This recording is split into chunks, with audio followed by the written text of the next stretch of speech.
Assalamualaikum warahmatullahi wabarakatuh. Tabik pun. Selamat datang di Podnes, Podcast Nesa.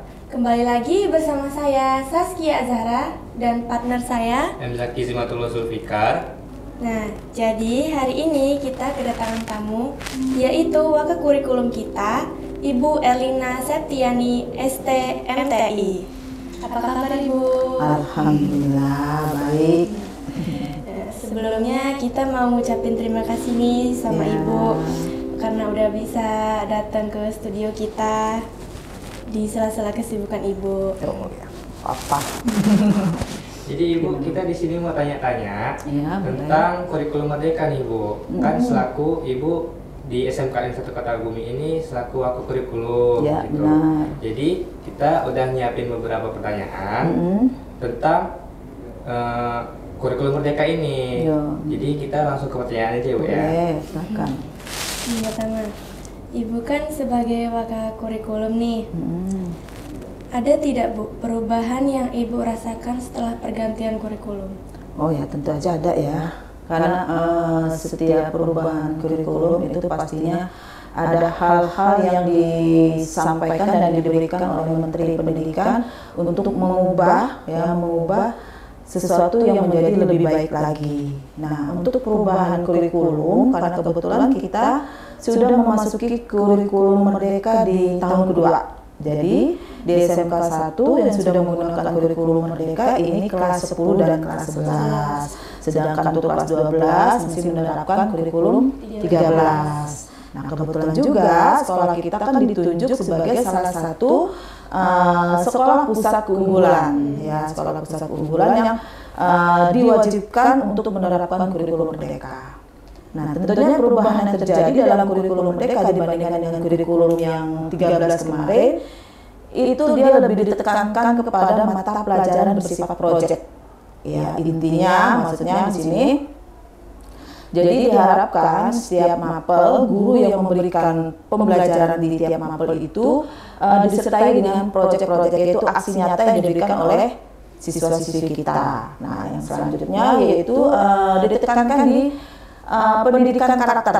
Ya, pendidikan karakter di sini di kelas 10 dan 11 itu sudah ada salah satu mapel yang namanya pendidikan Pancasila. Ya, pendidikan Pancasila sebenarnya hampir sama dengan mata pelajaran PKN ya untuk di kurikulum 13. Hanya saja di dalam pendidikan Pancasila ini ada satu lagi mata pelajaran yang lebih ditekankan pada proyek, yaitu penguatan profil Pancasila. Maka di sini di dalam pemberian untuk penguatan profil Pancasila itu bisa dengan cara dua diterapkannya. Yang satu yaitu menempel langsung di tiap mapel, atau dia terpisah. Ya, intinya di dalam penguatan proyek Pancasila terdapat tim tersendiri untuk memberikan materi daripada penguatan proyek Pancasila. Nah, di sini nanti siswa-siswi diharapkan menghasilkan beberapa proyek, ya, proyek-proyek dari tema-tema yang ada di dalam kurikulum, tema-tema yang ada dalam proyek Pancasila, penguatan profil Pancasila. Ada kepekerjaan, terus ada lagi satu lagi kepekerjaan, terus demokrasi, ya, dan tema-tema lainnya. Demokrasi kan kita sudah pernah ya terapkan kemarin dalam pemilihan ketua OSIS, itu salah satunya. Kepekerjaan misalkan kita bekerja sama untuk menyelesaikan suatu proyek dengan berkunjung ke dunia usaha maupun dunia industri, itu salah satu contohnya. Jadi lebih ditekankan ke proyek dan perubahan moral di dalam diri anak didik kita, seperti itu. Nah, yang kedua, masalah yang Ibu hadapi saat berjalannya kurikulum merdeka ada tidak Bu? Kalau ada, apa masalahnya Bu? Ya pastinya ada ya, pastinya ada karena memang masih baru. Jadi karena di kurikulum merdeka ini lebih ditekankan kepada teknologi, ya, lebih ditekankan kepada teknologi. Jadi diharapkan guru-guru kita melek atas teknologi, tidak gaptek, ya, baik siswa maupun guru. Nah, hanya saja kendala yang terjadi yaitu mungkin dari segi referensi. Maksudnya referensi ini kan guru terkadang kesulitan mencari referensi yang sesuai dengan mapel yang dia ampu. Begitu pula dalam segi manajemen waktu, karena dia sifatnya proyek, otomatis kan butuh waktu yang cukup lama untuk menyelesaikan proyek tersebut. Berikutnya kompetensi, ya kompetensi. Jadi tidak semua guru memiliki kompetensi dan skill yang sesuai dengan kurikulum yang diterapkan pada saat ini. Jadi harus lebih banyak guru tersebut belajar dan terus belajar untuk bisa memahami agar dapat menerapkan ke anak didik kita, seperti itu. Kalau yang ketiga Bu, apakah sebagai wakil kurikulum dapat memastikan guru-guru yang ada itu membangun orang tersebut Bu? Kalau masalah itu tentunya tidak dapat memastikannya ya, karena memang guru itu hanya bisa membentuk moral anak-anak didiknya di lingkungan sekolah. Karena sebenarnya yang terpenting itu terbentuk moral anak tersebut itu dari rumah, mulai dari dilahirkan, terus berkembang, dan yang dia lihat, yang dia terapkan itu mengikuti perilaku maupun kehidupan keseharian yang dilakukan oleh kedua orang tuanya. Jadi moral si anak tersebut itu lebih terbentuk di lingkungan di rumahnya dahulu dan dibantu oleh pihak sekolah gitu, guru-guru yang memberikan pendidikan pada anak kita gitu. Nah. Terus dari guru-guru nih Bu, kira-kira ada keluhan nggak sih kayak susah atau gimana gitu dengan adanya perubahan kurikulum ini? Ya pastinya ada ya. Ada beberapa guru yang merasa kesulitan dalam menerapkan kurikulum Merdeka ya. Karena adanya perubahan dalam perangkat pembelajarannya ya, yang diawali dari tadinya RPP berubah menjadi modul ajar gitu. Sebenarnya prinsipnya sama, cuma dari acuan kalimat itu udah berubah. Terkadang kan konotasi si guru berpikir itu isinya pasti berubah semua. Sebenarnya tidak sih. Sebenarnya hanya ada penambahan sedikit di dalam modul maupun perangkat yang harus diberikan oleh siswa, oleh guru. Ya seperti contohnya penambahan proyek, ya ada disisipan proyeknya, serta ada penguatan profil, ya penguatan moral dari anak didik kita, seperti itu perubahannya. Terus ya yang tadi yang saya katakan sebelumnya, salah satunya kendala tadi ya, dari referensi, terus kompetensi yang dimiliki oleh guru, terus apalagi tadi manajemen waktu. Nah seperti itu masih kesulitan. Menurut Ibu, apakah guru-guru sudah mampu mengajarkan kepada siswa dengan sistem digital? Pasti tidak semua guru sudah matang tentang teknologi masa kini, yang mana kurikulum Merdeka lebih berorientasi pada teknologi. Ya.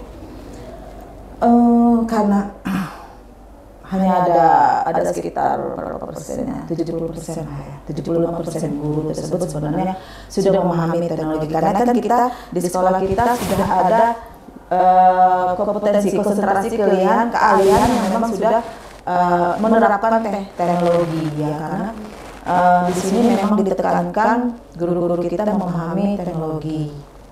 Ya sekitar 75 atau 80% guru-guru kita sudah memahami. Ya. Kalaupun masih ada, tapi guru itu masih terus belajar dengan guru-guru yang mengerti dan memahami hal tersebut. Makanya di sini karena PK kita mendapatkan mendapatkan amanah untuk bisa memberikan kegiatan pembelajaran ini ada beberapa workshop atau pelatihan yang diberikan pada guru-guru kita ya, untuk meningkatkan salah satunya itu kompetensi oleh guru kita gitu. Mulai dari workshop pengembangan kurikulum, terus bagaimana membuat perangkat ajar yang sesuai dengan dunia usaha dan dunia industri, terus untuk kurikulum Merdeka itu tidak hanya proyek dan penguatan itu ya profil Pancasila. Yang ketiga yaitu harus selaras dengan dunia usaha dan dunia industri. Nah, jadi diharapkan nanti dunia usaha dan kita harus menyelaraskan isi daripada kurikulum tersebut dengan dunia usaha dan dunia industri. Jadi dunia usaha dan dunia industri sudah siap menerima anak didik kita yang lulus dari SMK untuk siap kerja gitu. Gue sebagai wakil kurikulum, guru-guru kita di jurusan PK di SMK Negeri 1 Kota Bumi ini, yaitu jurusan DKV, sudah mampu membawa siswa-siswi memasuki kurikulum merdeka? Ibu rasa udah. Ibu rasa udah karena memang setiap kadang nggak hanya sebulan sekali atau seminggu sekali, ibu sudah menanyakan ke guru-guru ya, ke tiap program kalian, apakah guru-guru kita sudah menerapkan kurikulum merdeka. Kalau yang di jurusan DKP ya wajib itu harus bisa menerapkan pembelajaran dengan metode bersistem teknologi gitu. Nah, kan kalian juga kan jurusan DKV ya, ada jurusan akuntansi ya. Tapi untuk yang jurusan DKV seperti Jaki kan sudah bisa merasakan materi-materi yang disampaikan oleh guru-guru mulai dari metaverse, bagaimana menerapkan kamera, dan itu juga dilakukan langsung di lapangan ya, diterapkan di lapangan tidak hanya di dalam kelas seperti itu. Terus untuk kedepannya apa yang Ibu harapkan di kurikulum merdeka ini, Bu? Banyak ya sebenarnya harapan-harapannya.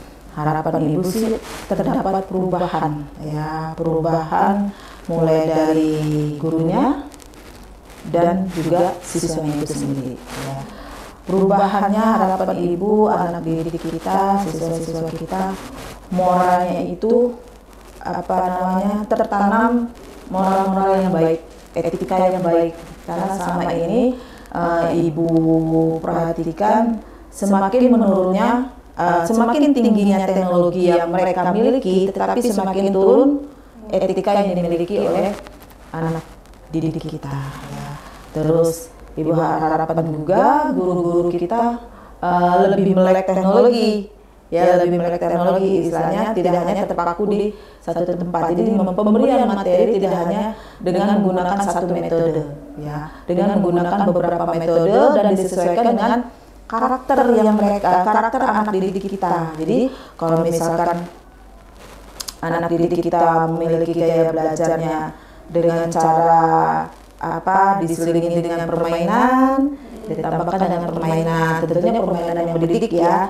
Terus bukan berarti diselingi dengan permainan hanya untuk anak-anak TK atau anak SD, tapi anak SMK juga butuh seperti itu. Apalagi kan kalian belajar dari pagi sampai sore, tentunya bosan, jenuh ya, ngantuk. Pagi kalau udah jam 11 sudah mulai sinyalnya sudah meredup. Nah, itu diselingi dengan permainan yang bikin memotivasi anak tersebut tanpa semangat belajar, tanpa sengaja mereka sudah membangun semangat belajar mereka. Jadi ibu harapkan perubahannya ya guru-guru tuh memiliki metode-metode ajar yang lebih bervariasi. Untuk siswanya sendiri, ibu harapkan siswanya bisa moralnya terbentuk gitu. Ya, karena memang etika mereka pada saat ini sangat rendah ya, dengan harapan dengan adanya proyek penguatan profil Pancasila yang isinya merubah karakter anak didik dari yang tidak baik menjadi baik. Insya Allah itu tercapai. Udah habis kayaknya. Udah habis ya? Oh alah, kayaknya kurang banyak. Kayaknya sampai sini aja buat kita hari ini, Bu. Oh gitu. Iya. Semoga apa yang kita bicarakan bisa bermanfaat. Amin. Ya. Ya. Jadi udah kayaknya akhirin aja, Bu ya. Kami akhiri. Wassalamualaikum warahmatullahi wabarakatuh. Waalaikumsalam warahmatullahi wabarakatuh.